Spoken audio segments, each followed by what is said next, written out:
You're listening to the Missionary Perspective Podcast with veteran missionaries Erik Johnson and Joshua Mead. We're glad you could join us.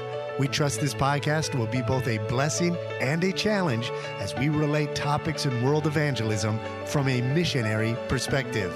Now, here's Josh and Erik. Welcome back to the Missionary Perspective Podcast. Erik, this week we are going to talk about missions conferences. It is mission conference season, kind of like World Series season, right? There's baseball season, there's basketball season. There is also missions conference seasons. Is that true, Erik?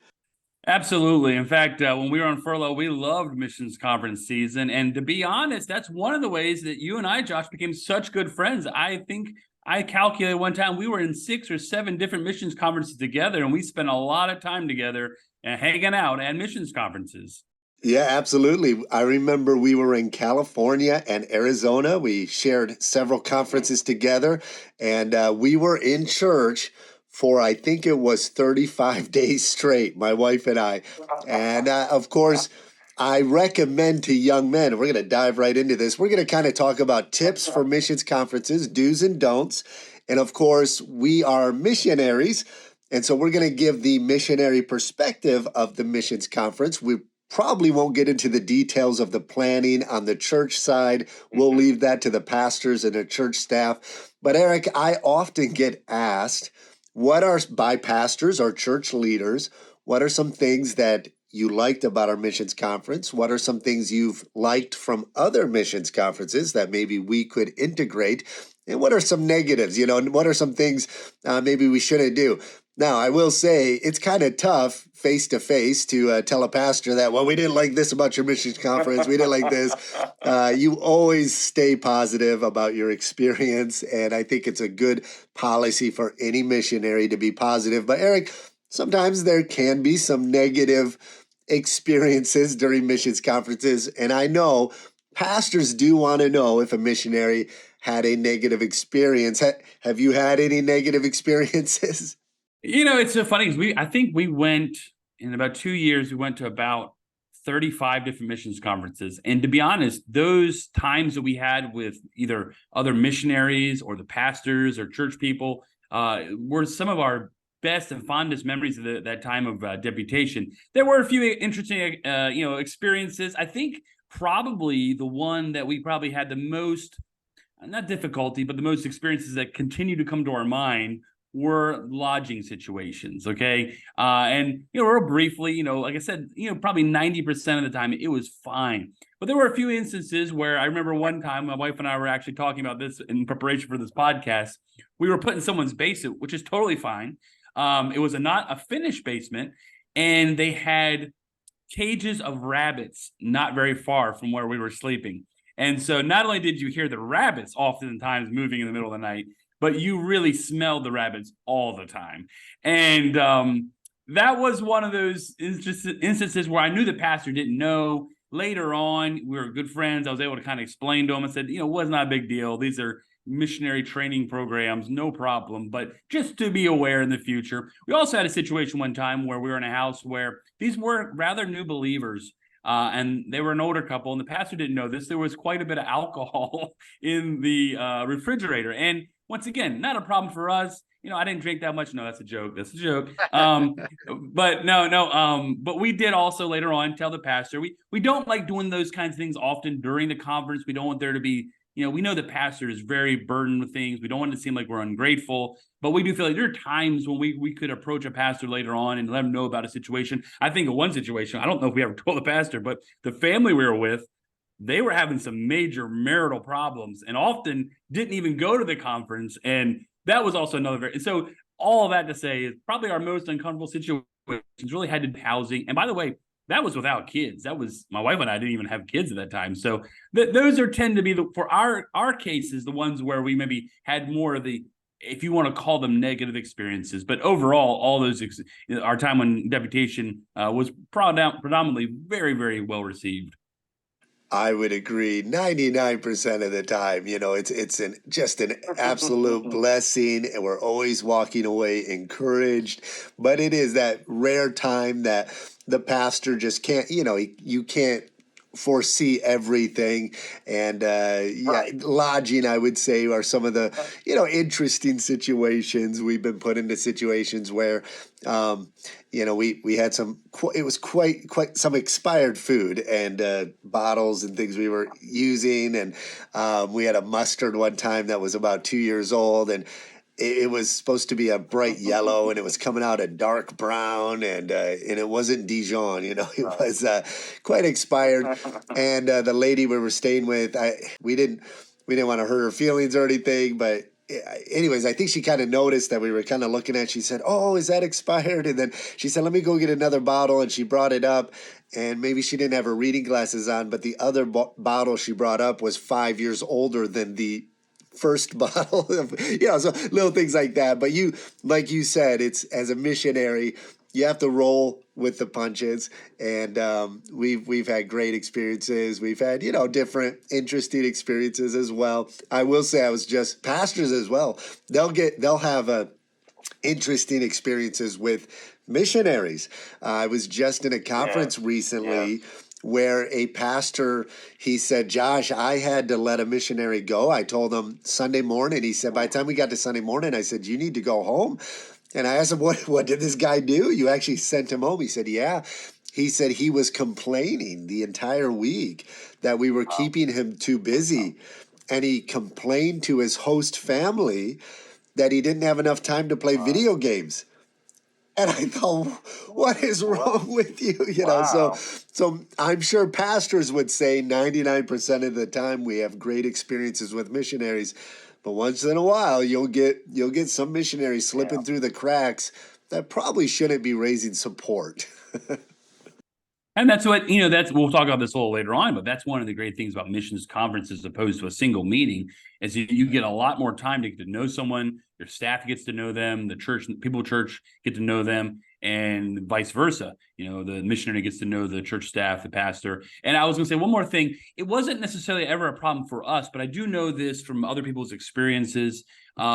Sometimes there can be too many activities, and we can talk about this later on, for a family that has a lot of kids and maybe homeschooling, maybe they've, and we can talk about that a little bit later on, but I think pastors maybe, ahead of time, if you're 6 months out and you're planning your conference, you kind of gauge how many kids are involved and maybe reach out to the missionary, find out if they're homeschooling, and that will help you kind of make your schedule as far as the missions conference. For us, that's never really been an issue because we didn't have kids on deputation.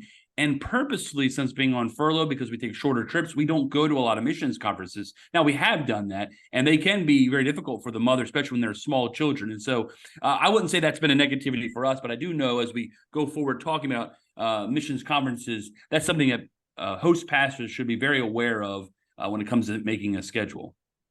Yeah, so diving right into that, let's take up that topic. Sometimes pastors will ask, what are some things we could do to maybe make a better conference? And from the missionary perspective, I wrote down, have a kind of, as much as you can, have a thorough survey leading up to the conference. We always, of course, appreciate churches that have a schedule that's thoroughly, planned out in advance. And I understand, since being on the field and organizing events and seminars and things we do on the field, a lot of planning and time goes into preparing for a missions conference. So I understand from the pastors and the leadership staff position that when you plan out a conference and have certain expectations, you expect the missionary to be plugged in as much as possible, especially where you would have them. And so I would say from the very beginning, have those expectations laid out on the table. And I think part of what you're talking about, Eric, is I would say maybe create a survey to send out to missionaries with, find out what is the missionary, what are your giftings, right? So sometimes my wife, now I think she does a tremendous job when she speaks to ladies, but that's not her primary gift, is public speaking. She gets very nervous. Right. And usually when she brings up, her past with her dad passing away, she says, "I hate crying in front of people." I know it's always a blessing to those who hear her, but it's tough sometimes. Not every missionary wife has been called or is gifted with public speaking. And sometimes there is that assumption that is made. And so I would say, I just kind of wrote down, write out a survey that you could send to try to make it as detailed as possible to find out, okay, do you homeschool your kids? Do you have a schedule during the conference? Of course, we want you to plug in. What are you most comfortable with as a missionary wife? Would you be open, and just do it in a way where they're not refusing to be involved as the missionary, but here's what I would be comfortable with if I had an option to speak at a ladies' luncheon, or maybe help prepare in the kitchen for the ladies' luncheon. Maybe a missionary wife would say, hey, I would rather prefer to help in the kitchen. Maybe I can help prepare an international dish. And here's some ingredients you can buy ahead of time, and I'll come early and we'll do something like that. Maybe have, what are some questions for how they would feel gifted? For example, ask a missionary, especially if he's either a veteran missionary or a deputation missionary. Obviously, as the husband, as the man, you're going to do your presentation. Find out, are you comfortable speaking, in this area, this arena? I would just say, have a survey of if that makes sense, have a survey of maybe some, it does. What are some expectations? Obviously, the questions are, how many kids do you have? Things like that. But with the scheduling, obviously it's one of those things you got to balance, because the missionary does have to be flexible. And part of being a missionary is getting plugged into situations where you have to be flexible. You have to be willing to serve. But I think as well, like you said, the larger your family grows, the more difficult it could be to balance whether you homeschool your kids. Sometimes sometimes missionaries have their kids in a school. They're sending church, like our kids attend a sending church school. And so I would say maybe for a church, if you support a family, if they're a veteran coming off the field, ask them, give an option. Will you be attending, or will your family be with you? And maybe give them that option. Like if you just want to attend with just your family, or if you are just going to attend. And then I would say this as well, maybe give the option, and I'm just throwing this out there, for a veteran missionary to maybe only attend 1 or 2 nights. Now, if their schedule allows them to be there the entire conference, that's wonderful. But a lot of times when missionaries are coming back on furlough, either a lot of missionaries are doing shorter furloughs, so they're trying to squeeze in as many churches as they can in a shorter time, or they're trying to maybe raise some new support, but they also want to visit their supporting churches in person. So maybe, I understand, for a deputation missionary, you should be there the entire conference, be there with your family, and get to know the church. That's extremely important. But maybe give the option for a veteran missionary to, hey, just want to set your mind at ease. If you can only be there 1 night, 2 nights, or the whole conference, give them that option in that survey that you send out. What do you think? Oh, I think it's all really good. I think Josh and I definitely come from a perspective, having spent many, many days in these missions conferences, from a perspective of not having kids, now having kids, being a deputation missionary, now being a veteran. And I would say that, we also understand that every missions conference is different. Every church is different. Like, it's not a one size fits all. Some churches are so big, some things are kind of, already pre-planned as far as, we're a church of this size. And so we're going to be doing, X amount of missionaries are going to be in kids classes. There's a Christian school involved. And so we understand there's churches of 50 and 100 people, and there's churches of 500 and 1,000. And these things are going to be different. But with that said, really the key crux of the matter is, I think every year there should be some sort of evaluation from the church side. Who is coming to which families are coming, what's the status of those families, what are their needs as far as their family needs, their kids. And so I think that's just got to be a consideration. Now, on the missionary side, I think you and I both understand, because we did deputation very diligently, that you also got to be ready for everything, and you are their guests. And Josh and I aren't trying to tell people how to run it, but just so a pastor can have a perspective of how difficult maybe it can be. And we're really kind of talking about the mom. I mean, for Josh and I to sit down and someone buy our lunch and talk about missions, I mean, to us, missions conferences are great. Like there's nothing more fun than meeting new people. We're people persons, and we like talking about our ministry and missions. We love meeting new missionaries. Like to us, to the guys, missions conferences are wonderful. But we're talking about the wives who have a lot more sometimes burdens with children and making everything work. That's kind of what we're talking about. Yeah, absolutely. And I would say, I have had discussions with pastors where, they'll say, well, we're supporting the entire family, and that's definitely understandable. You are supporting the ministry, you're supporting the family. And so I know a lot of times you want the family to be there for the conference, or even to be there for if it's just a 1-day meeting, a weekend meeting. I know a lot of missionaries will tend to, when they're back on furloughs, a lot of missionaries will maybe just try to schedule a Wednesday night or a Sunday morning, Sunday night, or a Sunday, individual meetings, maybe not attend full conferences as much. That's why I would say if you want a veteran missionary there during your conference, maybe give the option to be there for 1 or 2 days as they are traveling. A lot of times, I'll just share our experience. Our kids are homeschooled in Senegal. They have wonderful relationship with the nationals, their friends, our neighbors, church kids.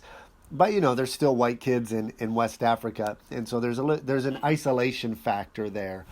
And my wife, it's a lot of work, for my wife to homeschool them all day, and then we don't have grandmothers and grandpas and family and to take them to say, hey, can you watch our kids this weekend? Or can the kids stay the night or do this or that? Well, we're basically there by ourselves. And in fact, the only other mission that has other American missionaries there, there's not that many missionaries that are with that mission. So we're pretty isolated where we're at. And so coming back to the States, our kids love going to school at our sending church's Christian school. Sure. And so that discipline, that schedule, it's so important for their growth. And I'm so thankful for pastors who understand that and say, oh yeah, no problem. If your kids won't be there. I do try to, if it's a missions conference, sometimes I'll say, hey, I'll be there. If it's close enough to our home, I'll say I'll be there from Wednesday to Friday, and then I'll go pick up my kids. We'll be back for Sunday, something like that. But I would just say, pastors some pastors have expressed concern. I want to be able to see the health of the family. How's your family doing? So I want the family there. And I would just say 2 things to that. Number one, if you're a pastor who has an opportunity to speak out, not every pastor does, but some pastors, you'll speak out on weekends or maybe a Monday or Tuesday conference. You've been invited to speak. More often than not, you don't bring your whole family with you because it disrupts and interrupts the schedule. Your kids are in school, they have a routine. And so you'll just travel, or maybe you'll take one of your kids, or maybe you and your wife will go. And so I would just say, if a missionary is homeschooling, that's one thing. They can come to the church, the whole family travels together. If the missionaries maybe have their kids in a school, then I would say that, that option of flexibility, that pressure taken off the missionaries' shoulders of, hey, my kids are in school, and just having a pastor say, hey, no problem, be there. If your kids can come, that's great. If they can't, hey, we're good with that. I know some pastors have said, well, we want to try to gauge the health of the family. We want to see them together. And to that, I would just say, if you have legitimate concerns about the spiritual and mental well-being of a family you're supporting, contact the sending church pastor, and express those concerns, or plan a visit on the field, because on the field is where you can kind of gauge really where the family's at, to spend more time. You can't really, you could show up to a conference, maybe your kids are cranky, you've just been in 3 conferences in a row, and your kid is just having a bad day. It's hard to gauge the spiritual health and mental well-being and disciplines of a family in just 1 or 2 days. You know what I'm saying? And so now again, the majority of pastors and churches understand that, and they don't judge a family based on, 1 or 2 negative experiences of your kids are a little cranky or this or that. So we're very appreciative, but I'm just throwing that out there that, maybe For a deputation missionary, have an expectation. I say have high expectations of your deputation missionaries. Put them through the ringer. You know, throw them to the kids and keep them busy and make sure they're busy the entire conference because as you're young, you're raising support. But I would say the longer a missionary's on the field, definitely have high expectations of your missionaries, certainly, but maybe be a little more flexible with who's attending and what everybody's involved in, the activities, all of that. Absolutely. Yeah, those are great perspectives. And, maybe we transition now to more of some of the things that we enjoy. Because I think pastors always want to know, like, what did you enjoy about our conference? What can we do differently? And so I just kind of jotted down some things that, just that came to my mind when I thought about the missions conferences I was a part of, what I really enjoyed. And, I think the first thing is always sharing your burden to the field with those who are going to be future prayer partners. It's so unique. It's so organic, really, how certain churches will connect with you and certain people in churches. Like it really is just like, it's like making new friends. You don't know the next person that comes up to you is going to be a lifelong friend, but oftentimes you meet someone at this random church that you went and they're like lifelong prayer partners and they're writing you and they know your kids' birthdays. And, that's one of the things I love about missions conferences. You meet more people that way. In a one-off meeting, it happens, but it's more rare. And I also really like, for me, I like getting time to make real connections with not just the church members, but especially the pastor, the staff, the staff's family. There's some friends we have that we made on deputation that to this day, and they got excited about our burden. They came to visit us on the field a time or two. We've seen their kids grow. Now our friendship is like 16 years old, 17 years old, and so that's a great thing. It's just really hard to do that in a one meeting situation. But when you're on deputation or furlough, it's happened when we picked up new churches as well. You just really you bond with people, and then kind of why we're doing this podcast is just you build friendships with new missionaries. I mean, I'm sure your Facebook is full of people all around the world, and you're waking up and seeing how our friend is doing in Hong Kong and how our friend was doing in El Salvador and how our friend's doing down in Argentina. And, that's the life of a missionary. And that's exciting because you meet friends from all over the world. Now, I haven't taken advantage of that yet. I'm getting ready for that, where I can go now visit these friends and actually, stay in a spare room or something. But, to me, obviously, there's good food sometimes, there's fun activities, and we can talk about that in a minute. But really, to me, it's the people connections for the length of time where people get to know you and you get to know them. That is the highlight of every conference and even individual meetings for me as well. It's that personal connection. It's that building relationships with church family, getting to know the pastor. I always appreciate it when the first day of the conference, we either sit down with the pastor and staff or pastor and some deacons or the mission committee, and we get to meet some of the folk in the church.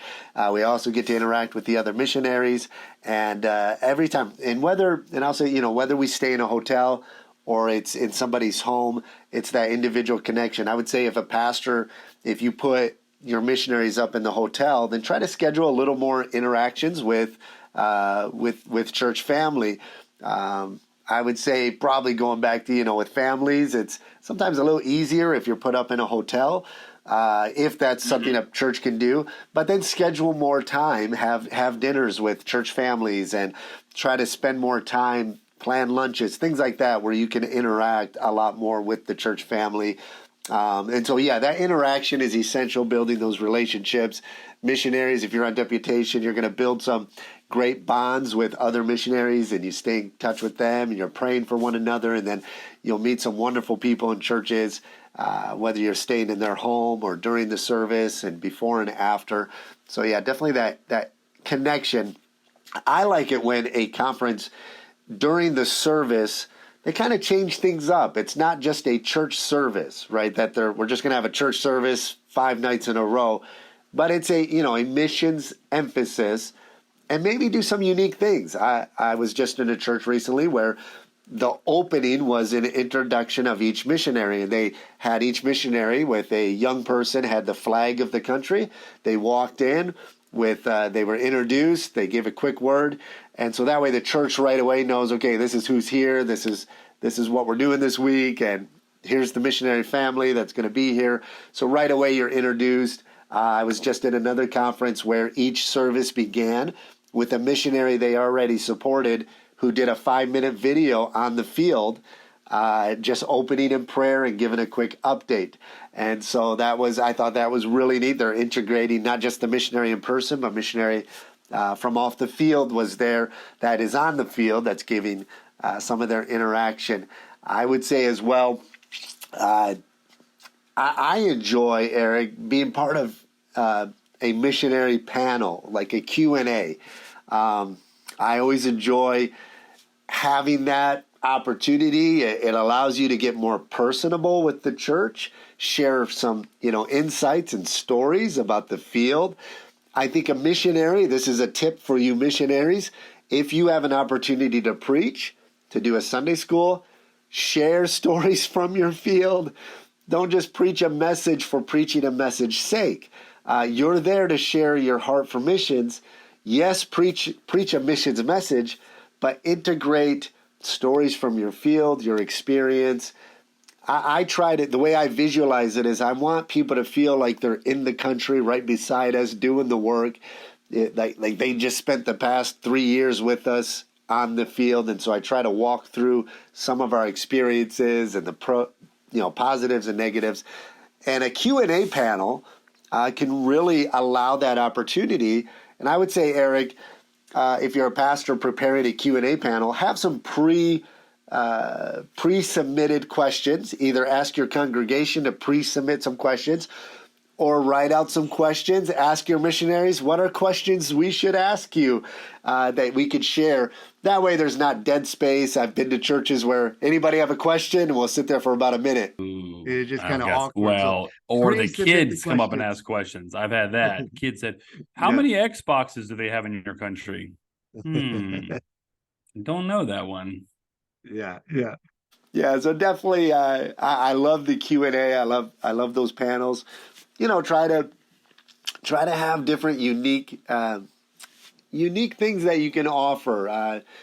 Beside can I throw one thing in, because this is kind of, I don't know if we'll get to this or not, but one of the things as I was reflecting on this is true, like that's part of the conference. But I also think if you're wanting to help the missionary out, every place geographically, usually in the country, has something unique or different in the area that you live. And to take the missionaries on an off day or in the morning time, I was writing down, there are some really fun things like going to Alcatraz. We did that one time, and one church took us to a stadium where we did like the Philadelphia Eagles, tour of their stadium. But even something simple like going to, when we were in DC, a local church took us, we went to the Senate, we saw the senators, in the Congress. I mean, they didn't cost anything except gas money. There's always something probably unique to your area that maybe the families would want to go do with their family. And if you kind of incorporate that into getting to know them, a very relaxed setting, I love things like that, where you're combining the uniqueness of the area with also, spending time with your missionaries. Absolutely, yeah. I was at a conference recently, and the pastor had a list of activities in the area that you could do, and then he left some gift cards for lunches. Basically, you had the whole day to yourself, and then the evening we had a meal with the church family, and then the evening service, and we enjoyed that. We enjoyed both aspects. Like you said, I love all the interaction we can get with the church family. If I'm traveling by myself, I love staying with families and just spending that time. If they have kids, you get to share your passion about and stories about the mission field. And, that's a big deal. You never know what an impact that'll have if your kid, you have kids and you host a missionary, and just getting to know a missionary in person, with all the stories they have of living on the field and things, there's things you can share that maybe you won't have an opportunity to share in church. And so it goes a long way. Whereas a lot of pastors understand as well, if you have a family, especially a larger family, then it is a little bit easier to put your kids, to have the family stay in a hotel. And so that's where I would say, going back to the kind of preparation for the missions conference, kind of gauge what are your kids there? Do they have school? How can we be flexible? But yeah, I love it when a church has activities planned and maybe some of the folks in the church gather. We were just in a conference that had a school, and we did a chapel service. We presented and talked about, gave our testimony, things like that. And then for the meal, they had the seniors and the seniors. Okay, so the seniors, 12th graders, and then the senior citizens, we had a lunch together. And that was a great time. Each missionary gave a quick testimony there, and I really enjoyed it. And another idea that my wife wanted to add in there is that oftentimes, as you were explaining, if you're on furlough or deputation and you're not near family, a lot of times the missionary couples don't get a lot of time together. And our kids enjoy times when they just took the kids off to a park and got pizza, and they played with other missionary kids or maybe the staff kids, and the couple got just an afternoon to themselves. And so that's very needed. And it doesn't have to be something that's, like I said, it's very expensive or complicated. Just thought out, knowing your missionaries ahead of time. And so these are just simple ideas, things that we've seen, whether it be beneficial for our family or other families. Thank you for tuning in to part 1 of our discussion on missions conferences. Be sure to tune in next week as we continue the conversation. Be sure to like and subscribe and share this podcast with somebody you know this will bless. Thank you for joining us today on the Missionary Perspective Podcast. Have a great day.